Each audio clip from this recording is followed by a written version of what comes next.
So hello everyone, this is Ayush Gupta and you're watching Maths Magnus। तो बहुत बहुत स्वागत है आप सभी का एक बार और मेरे चैनल आपके चैनल मैथ्स मैग्निस में। जी हाँ, मैं ही हूँ आपका मैथ्स मैग्निस। तो चलिए जल्दी से जो लोग नए इस चैनल पर कुछ बातें मैं अपने बारे में आप लोगों को बता दूं, है ना। तो मैं एक एनआईटी कैलिकट ग्रेजुएट हूँ। मैंने जेई मेंस को 97.95 परसेंटाइल से क्रैक किया था एंड कैट 2023 के डीएलआर सेक्शन में, जो कि एमबीए का एग्जाम है, उसमें मेरा 99.71 परसेंटाइल था। टीचिंग एक्सपीरियंस जो है मेरा वो इस डोमेन में 4+ ईयर्स का हो गया है भैया। तो ये चैनल आपका मोटिव आपको पता है, जहाँ मैथ्स होगी, जहाँ रीजनिंग होगी एंड जहाँ ये सारे एग्जाम, चाहे जेई हो या जेई रिलेटेड कोई भी इंजीनियरिंग एग्जाम हो, एसएससी हो, एनडीए हो, कैट हो, आरबीआई हो, इनसे रिलेटेड जो भी चीज़ें होंगी, जो भी पॉसिबिलिटीज़ होंगी, हम आपको प्रोवाइड करेंगे।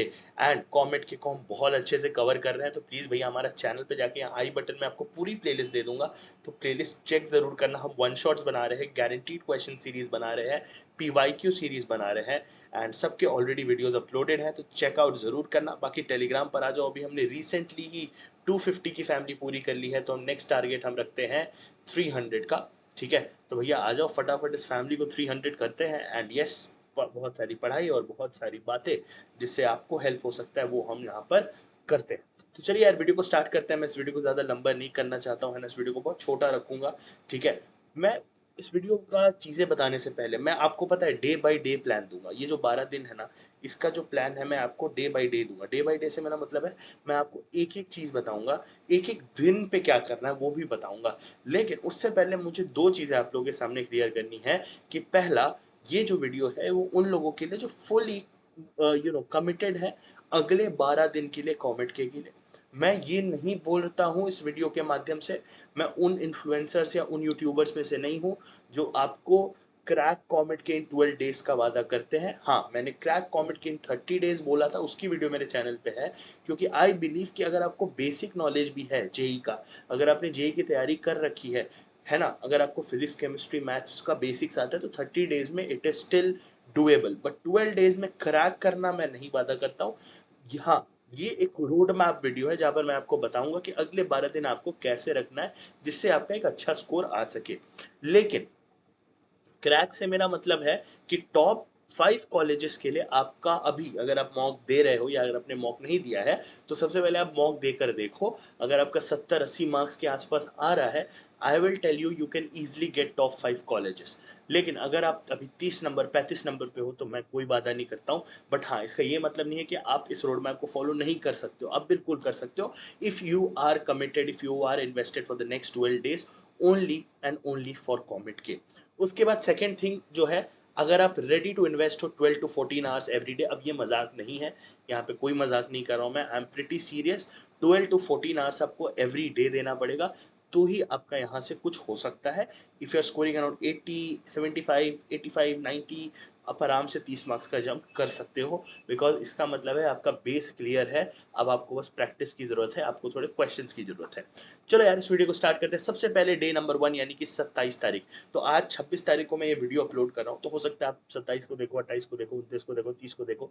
तो आप उस हिसाब से समझना कि आप थोड़े पीछे हो गए हो। तो आप चाहो तो डेट वाइज इसको फॉलो कर लेना, या आप 2 दिन को क्लब करके पहले 2 दिन को एक दिन में कर लिया, फिर दूसरे दिन को, तो आपको ज़्यादा एफर्ट मारना पड़ेगा। और यहाँ पे जितनी चीज़ें मैं लिख रहा हूँ ना, that is just my suggestion. ऐसा नहीं है कि यहाँ जो चैप्टर्स मैं लिख रहा हूँ आपको वही फॉलो करने हैं। वो अगर आप फॉलो करोगे तो आपको बेटर होगा। बेटर इन द सेंस इसलिए होगा क्योंकि सब चीज़ मैं बना कर दे रहा हूँ। हो सकता है कहीं पे एक दो यूनिट, एक दो चैप्टर रिपीट हो जाए, तो उसके लिए मुझे माफ़ कर देना। क्योंकि यहाँ पर मैं वन मैन आर्मी हूँ, पीपीटी बनाने से लेके एडिट, शूटिंग, है ना, अपलोडिंग, सब मैं करता हूँ। तो एक दो छोटे मोटे मिस्टेक्स के लिए माफ़ कर देना। डे 1 पे आते हैं। तो भैया देखो, डे 1 पे मैंने क्या रखा है, ठीक है। हमारा हमारा जो सारा सारा ये जो डेज है ना, वो ऑलमोस्ट सेम दिखेगा, लेकिन हमारे चैप्टर्स अलग होंगे, थोड़ा अप्रोच अलग होगा। जैसे डे 1 पे मैं आपको बोलूँगा कि एलसीडी यानी कि लिमिट कंटिन्यूटी डिफरेंशियबिलिटी कर लो, ठीक है। फिर सीक्वेंस सीरीज के पीवाईक्यूज, मतलब आपको बेसिकली क्या करना है, 2 चैप्टर्स के पीवाईक्यूज करने हैं। तो आप LCD, sequence and series, again chapter आप अपने अकॉर्डिंग बदल सकते हो, कोई प्रॉब्लम नहीं है।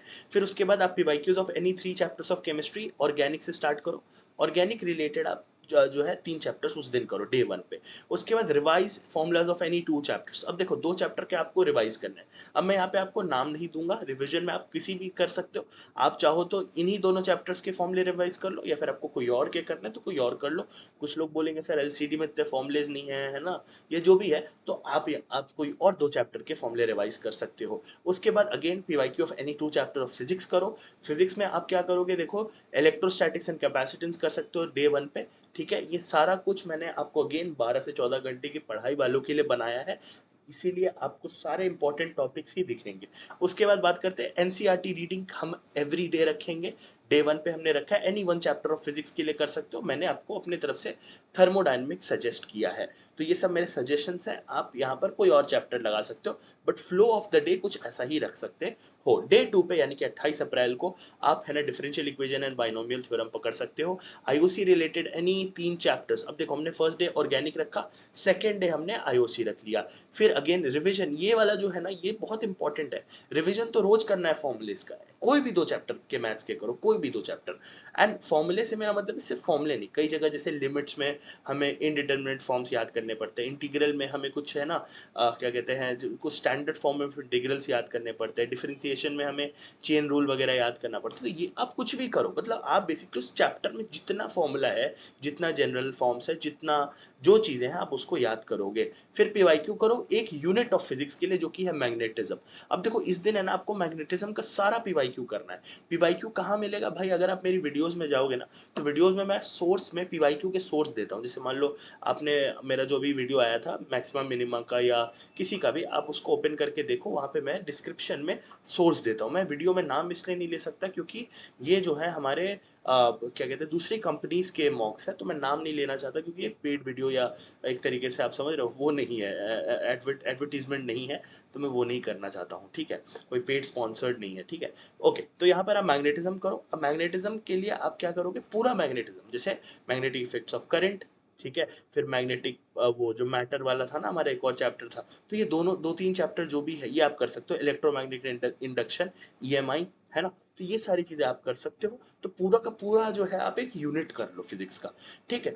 मैं जो है केमिस्ट्री के अंदर आपको चैप्टर सजेस्ट नहीं करूंगा, मैं लिख दूंगा आईओसी रिलेटेड, यानी कि आप आईओसी के कोई भी 2-3 उठा के कर लो। आपको भी पता है आईओसी के पीवाईक्यूज करने में मुश्किल से आपको 10 मिनट लगेगा, सारे क्वेश्चन कर लोगे तीनों चैप्टर के। कितने क्वेश्चन होंगे, कितने क्वेश्चन होंगे? 50 क्वेश्चन होंगे। शुरू मैं कहता हूँ पिछले 10 साल के भी करोगे तो 3 चैप्टर में कितने होंगे, 50 भी नहीं होंगे यार, 20-25 होंगे। 20-25 क्वेश्चन करने में 10-12 मिनट से ज्यादा लगेगा क्या? बिल्कुल नहीं लगेगा।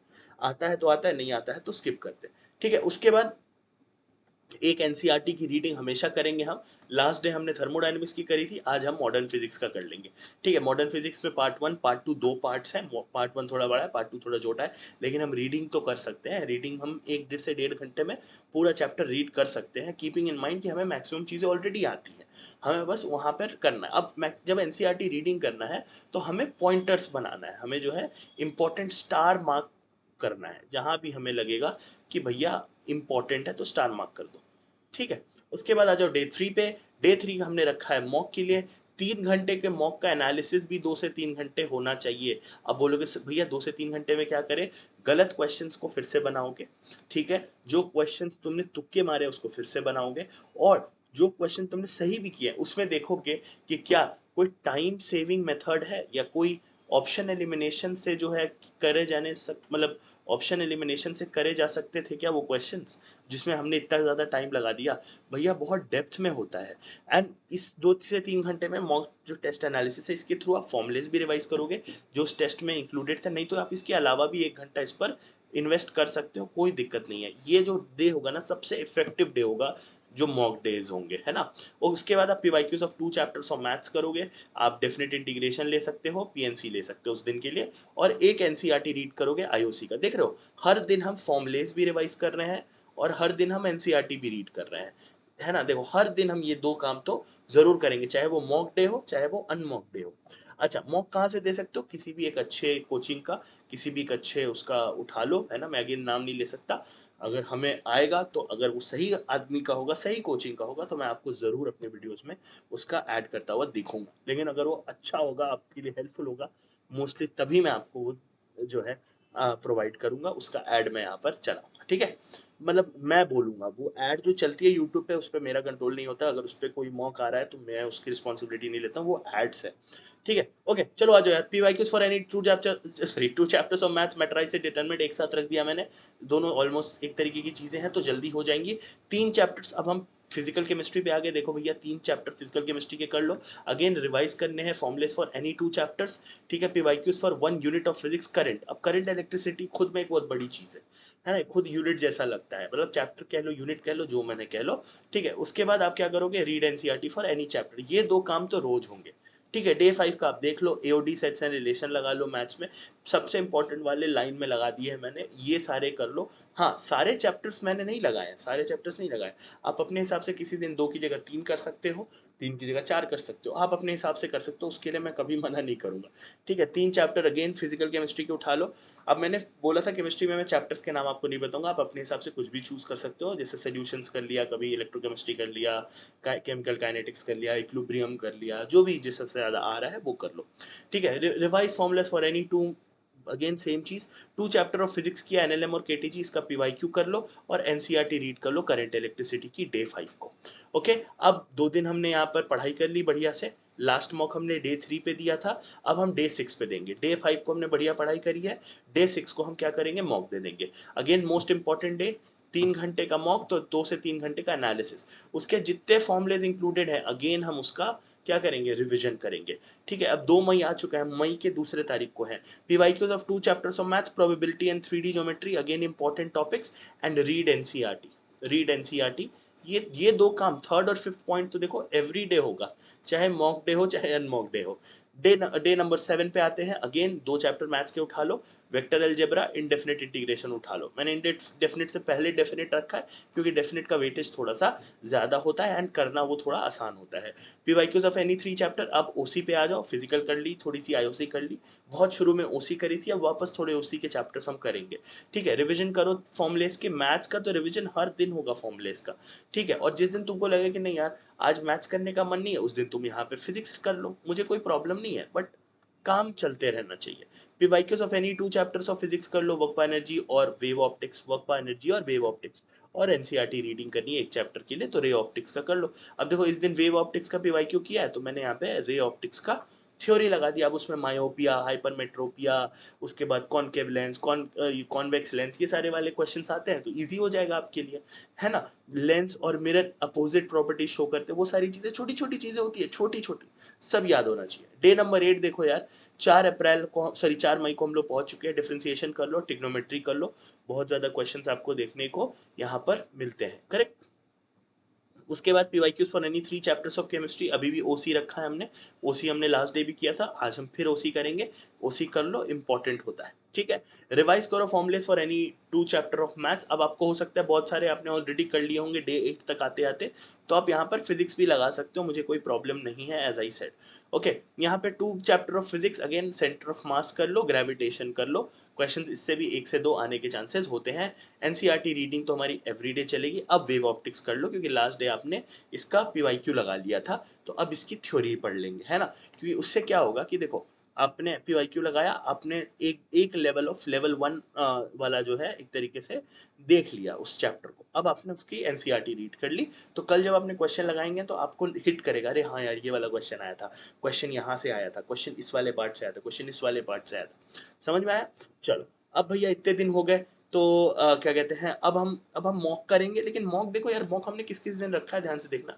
एक हमने मॉक रखा था डे नंबर 3 को, ठीक है, फिर एक मॉक हमने रखा था डे नंबर 6 को। अब वैसे तो डे नंबर 9 को भी मुझे मॉक डालना था, बट अभी मैं मॉक नहीं डालूंगा क्योंकि मेरे कुछ इंपॉर्टेंट चैप्टर्स बचे हुए हैं, तो मैं मॉक थोड़ा सा बाद के लिए रखूंगा। डे नंबर 3 मॉक रखा, डे नंबर 6 मॉक रखा। अब डे नंबर 9 पे आ जाते हैं, डे नंबर 8 मैंने ऑलरेडी आपको बता दिया है, डे नंबर 9 पे आप क्वाड्रेटिक इक्वेशंस कर लो, ठीक है, और स्टैटिस्टिक्स कर लो, ठीक है। अब आईओसी करो क्योंकि हम बहुत दिन से ओसी ओसी कर रहे हैं, ऑर्गेनिक ऑर्गेनिक कर रहे हैं, आईओसी के कुछ चैप्टर्स कर लो। Again revise formula for any 2 chapter of maths, again अगर आपको लगता है नहीं मैं फिजिक्स का याद करना चाहता हूँ या मैं फिजिकल केमिस्ट्री के फॉर्मुलेज याद करना चाहता हूँ, कर लो। 2 चैप्टर फिजिक्स के कर लो, अल्टरनेटिंग करंट और रोटेशनल मोशन। और इस दिन मैंने है ना NCERT for any 2 chapter of physics रखा है, जिसमें से एक मैंने कंपल्सरीली बोला है कि अल्टरनेटिंग करंट ही याद करना, क्योंकि देखो सेम डे आप पीवाईक्यू दोगे, अल्टरनेटिंग करंट में बहुत सारे थ्योरेटिकल क्वेश्चंस बन सकते हैं कई बार, ठीक है। तो ये कर लेना कि वहाँ पे ना आपसे नॉर्मल क्वेश्चंस पूछ देता है अपॉन फ्लक्चुएशन, फ्रीक्वेंसी, है ना, ये ऑल्टीट्यूड कुछ होता था ना, एम्पलीट्यूड, सॉरी, हाँ, मुझे काफ़ी टाइम हो गया इसलिए फिजिक्स का मेरे को उतना आइडिया बचा नहीं है, तो एम्पलीट्यूड ये सब पे डायरेक्ट क्वेश्चंस आ जाते हैं।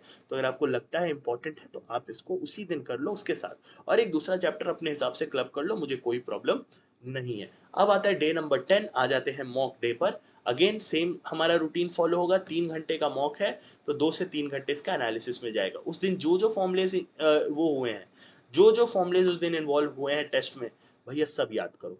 PYQ of any 2 chapters of physical chemistry, भैया बहुत इंपॉर्टेंट। अब फिजिकल केमिस्ट्री को कंक्लूड करने का समय आ चुका है, क्योंकि डे नंबर 10 है ये। और एनसीईआरटी के कोई भी 2 ओसी चैप्टर्स का रिवीजन करो। अब ओसी पकड़ा है ना, तो कोई बड़े बड़े यूनिट्स पकड़ो, है ना, जैसे जैसे पकड़ लिया तो पूरा जीओसी का रीडिंग कर लिए, है ना, अनाइम्स का रीडिंग कर लिए, ठीक है। तो मतलब आप इस तरीके से कर लो, या फिर पूरा अल्कोहल खत्म कर लिया, ठीक है, अल्कोहल खत्म कर लिया,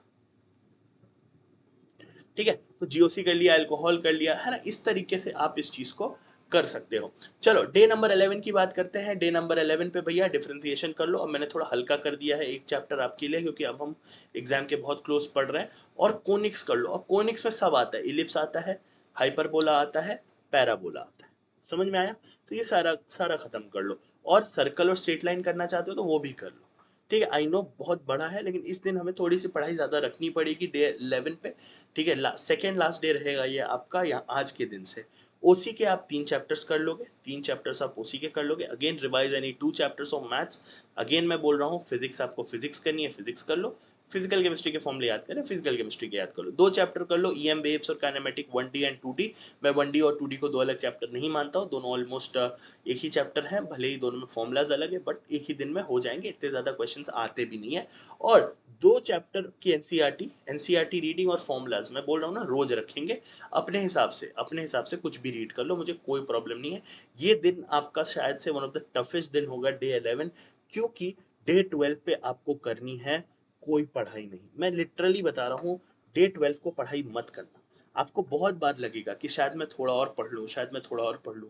आपको पढ़ना ही होगा ना, तो आप क्या करना मैं बता रहा हूँ। मतलब पढ़, ये जो लिखा है उतना तो आपको करना है, बट आपको पढ़ाई नहीं करनी, एक्स्ट्रा नहीं पढ़ना है, आप ऐसा समझ लो। कुछ एक्स्ट्रा नहीं पढ़ना है, कुछ क्वेश्चन सॉल्विंग में मत लग जाना, ठीक है। क्वेश्चन सॉल्विंग मत लग जाना। आप क्या करोगे, फॉर्मुलेज रिवाइज करना, ठीक है। फॉर्मुलेज, जितने फॉर्मुले हैं ना, पूरा दिन भर बैठ के रटना, दिन भर बैठ के रटना। ऐसा समझना कौन से फॉर्मूला से क्वेश्चन आ जाएगा, मेरे को सब याद होना चाहिए। और आपको याद होगा, मैंने बोला था स्टार मार्क करना सारे कॉन्सेप्ट्स को, एनसीईआरटी जब रीडिंग करोगे। याद होगा आपको, मैंने वीडियो में, इसी वीडियो में अभी थोड़ी देर पहले ही बोला है कि एनसीईआरटी में जो भी स्टार करोगे मार्क ना, वो सब याद करना। एनसीईआरटी को ऐसे नहीं पढ़ते, एनसीईआरटी को रंग के पढ़ते हैं, ऐसे ऐसे बढ़िया से हाईलाइट करके, है ना, टिक मार्क करके, उस पर नोट्स बना बना के पढ़ते हैं, ठीक है। और एक चीज जो आपको करनी है वो है ये वाली चीज। आप देखो, आप बहुत सारे मॉक दोगे, हो सकता है एक में आपके 90 मार्क्स आए, एक में आपके 80 मार्क्स आए, एक में हो सकता है 100 मार्क्स आए, एक में हो सकता है आपके 108 मार्क्स आए, एक में हो सकता है कि 72 मार्क्स आए। आपने इससे पहले ही मॉक्स दिए हैं, और मैंने इस 12 दिन के शेड्यूल में 3 मॉक्स रखे हैं। 3 मॉक्स तो आपको देने ही है, अगर आप चौथा मॉक देना चाहो तो भी दे दो, कोई प्रॉब्लम नहीं है, बट 3 मॉक्स तो आपको देने हैं। तो हो सकता है आपके ऐसे गए हो, और एक में हो सकता है आपके लेट्स से 32 मार्क्स भी आए हो सकता है आपने बहुत गंदा मॉक पकड़ लिया हो, कोई हो सकता है गंदा पेपर हो, गंदे मतलब डिजाइन किया हुआ हो। तो आपको इतने सारे मॉक्स आपने दिए, अब इसमें से आपका बेस्ट मॉक कौन सा है, 108। अब कई लोगों की नज़र में ये अच्छा मार्क्स हो सकता है, किसी लोगों की नज़र में बुरा मार्क्स हो सकता है। हो सकता है किसी के 120 भी आए हों, 135 भी आए हों। तो जिसके लिए जो आपका बेस्ट है ना, उस मॉक को खोलो और देखो कि उस मॉक में, है ना, ऐसा क्या था जो आपने अच्छा किया, वो चीज़ को याद करो। एंड वहां से मोटिवेशन, उस मॉक को बार बार देखो, बार बार देखो, वहां से एक पॉजिटिव एनर्जी जनरेट होती है। आप ये चीज नहीं मानोगे, ये एक बहुत अंडररेटेड प्रैक्टिस है, बट मैं यही करता हूँ। मेरा जब एग्जाम होता है ना, उसके एक दिन पहले मैं वो मॉक्स देखता हूँ, या वो मॉक देखता हूँ जिसमें मेरे हाईएस्ट आए रहते हैं, या जिसमें मैंने ना कुछ अलग ही तगड़ा कर दिया रहता है। तो ये चीज प्लीज करके जाना, देखना, इससे फायदा होता है, वहां से मोटिवेशन मिलता है बहुत तगड़ा। और थर्ड चीज जो कि बहुत इंपॉर्टेंट है, again a very underrated practice, अगले दिन का मील डिसाइड कर लेना। अगर घर पे रहते हो तो मम्मा पापा को बोलना कि मम्मा पापा कल सुबह मैं जो है कुछ हल्का खा कर जाऊंगा, डिपेंड करता है आपकी शिफ्ट क्या है ना, जो भी है, मतलब अगर मॉर्निंग है इवनिंग है जो भी है, तो आप उस हिसाब से, अगर मॉर्निंग है तो कुछ बहुत हल्का, और अगर दिन का है तो भैया एकदम शांत सा कुछ थोड़ा बहुत खा के जाना। ठीक है, वो ये पहले से ही वो करना है, ऐसा नहीं कि रोटी सब्जी चावल दाल खा के बढ़िया बैठ गए, मत करना। आप फिट से फिट आदमी हो, मोटे से मोटे आदमी हो, आप अनहेल्दी से अनहेल्दी आदमी हो, ये आपको बहुत प्रॉब्लम प्रॉब्लम क्रिएट करेगा। एंड फोर्थ, थोड़े से कैलकुलेशन करना, क्योंकि मैं पता है मैं उस दिन पढ़ाई के लिए नहीं बोल रहा हूँ, क्योंकि पढ़ना नहीं होता है, लास्ट डे पढ़ना नहीं होता है, लेकिन आपको कुछ कैलकुलेशन करना है। रैंडम कैलकुलेशन से मेरा मतलब है कि कुछ भी ऐसे पकड़ लो यार, 83 into 45 मल्टीप्लाई करने लगो बस, है ना, कुछ भी मतलब बेसिकली क्या है, आपका पेन चलते रहना चाहिए। आपको उस दिन एकदम से इनर्शिया नहीं लूज करना है हाथ का, क्योंकि अगले दिन आप जब पेन उठाओगे ना तो आपका हालत खराब हो जाएगा। तो इसका ये मतलब नहीं है कि आप बैठ के पीवाईक्यूज या जेई मेंस के क्वेश्चन सॉल्व करने लगो, ऐसे भी मत करना। रैंडम कैलकुलेशन 83 into 45 करने लगे, 2037 प्लस 9083 करने लगे, कुछ भी आधा से एक घंटा रात में सोने से पहले करना है, इस चीज को करके सोना। लेकिन क्वेश्चंस मत लगाने लगना, डीमोटिवेशन का बहुत बड़ा सोर्स बन जाएगा। Please please please, no extra पढ़ाई, नो एक्स्ट्रा क्वेश्चंस, बस इतना कर लेना लास्ट डे पे, and that will be your best day, because next day, that is your day 13, you are going to do wonders बच्चों, बहुत अच्छा जाएगा।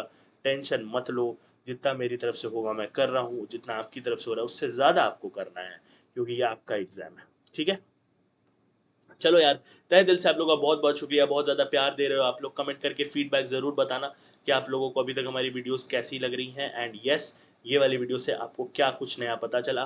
बाकी आपको पता है प्यार देने के बहुत सारे तरीके होते हैं, मैं कभी नहीं बोलता और आज भी नहीं बोलूँगा। तो मिलते हैं एक और नई वीडियो में एक और नए टॉपिक के साथ। Till then take care, bye bye बच्चों।